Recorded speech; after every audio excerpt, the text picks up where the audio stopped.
This is a top view of a 9070 TF type industrial control transformer. It has a fuse block mounted on top with capacity for 2 primary and 1 secondary fuse.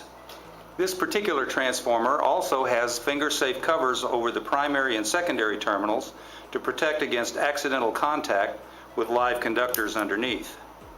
The fuse block, it can be seen, has no such protection as yet, and there are a lot of conductor surfaces exposed. The 9070 FP1 fuse pullers are a dual-purpose product that are a rather odd-shaped plastic piece that accommodates the fuse and allows it to be inserted and removed very easily.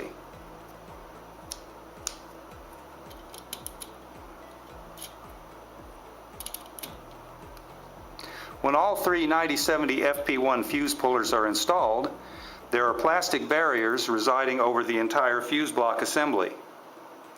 With both the 9070 FSC finger-safe covers and the 9070 FP1 fuse pullers installed on this transformer, there are substantial barriers to accidental contact with live parts, thereby enhancing safety.